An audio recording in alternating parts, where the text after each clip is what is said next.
Hello and welcome to the third episode of the RiskWire webcast. Join us for an insightful discussion on the role of artificial intelligence or AI in the housing market industry. I am Reena Agrawal, research economist at Veros Real Estate Solutions. With me here is Jon Flees, data scientist at Veros Real Estate Solutions. Jon is going to talk to us about why AI is good or bad for us and how it can help us in the housing market industry. Jon, what are the current technological advancements that have enabled the increasing use of AI today?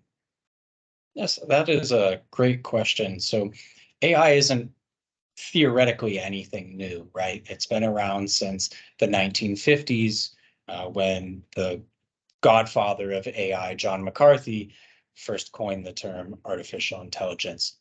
However, the major breakthroughs we've had in hardware, such as GPUs, supercomputers, and some software such as transformers, have really propelled the capability to put these theories into play. So things such as Chat GPT is, well, the GPT part stands for generative pre-trained transformer. So, which is trained on a supercomputer. So you can see right there that the hardware and the software advancements are what's allowing this to come into play now, that the technology is just finally catching up with the theories. Uh, and that's why we are seeing it now. So, a lot of people are concerned, and some are even alarmed that artificial intelligence is going to rapidly become smarter than us humans and one day probably take over, and it's going to become unpredictable and uncontrollable.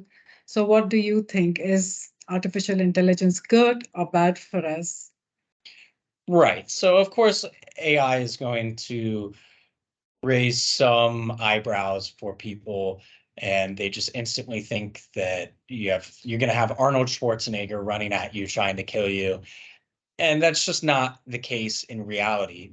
Nicely enough, we have had plenty of those warnings in different media, different literature, so that we already know these are red flags we need to look out for. There's a lot of regulations already being put in place for things like ethics and bias controls. There's always going to be humans sitting on top of these AI models. Now, you'll have AI be widely used by humans. It's a fascinating, massively effective tool at enhancing productivity, but it's not going to replace humans, uh, not entirely. And just in the same way that you had IBM Watson beating humans in Jeopardy back in 2011, well, humans are still playing Jeopardy. So it's not going to replace us. It's not going to take your job. And if it does, then your job was something that could have been taken, and you need to be continuously working on yourself to develop a skill set that is valuable, uh, because that is what these AI tools are bringing to the table. It's a lower cost, efficient way to get more bang for your buck, to get more out of the data that you have. So, how can artificial intelligence help us in the housing market sector? Artificial intelligence is going to open up many avenues throughout the housing sector.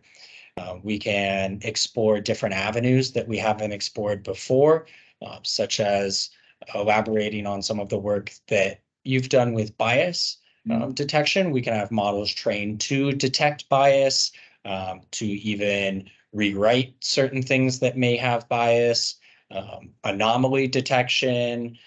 You've got natural language processing. There's just so many avenues that we're able to now explore through the use of the artificial intelligence that we didn't have before. Uh, So it's just taking what we do currently to the next level. Thank you, Jon, for telling us about artificial intelligence and how we can use it and why it's good or bad. I'm Reena Agrawal, and this is Jon Flees. Until next time. Thank you.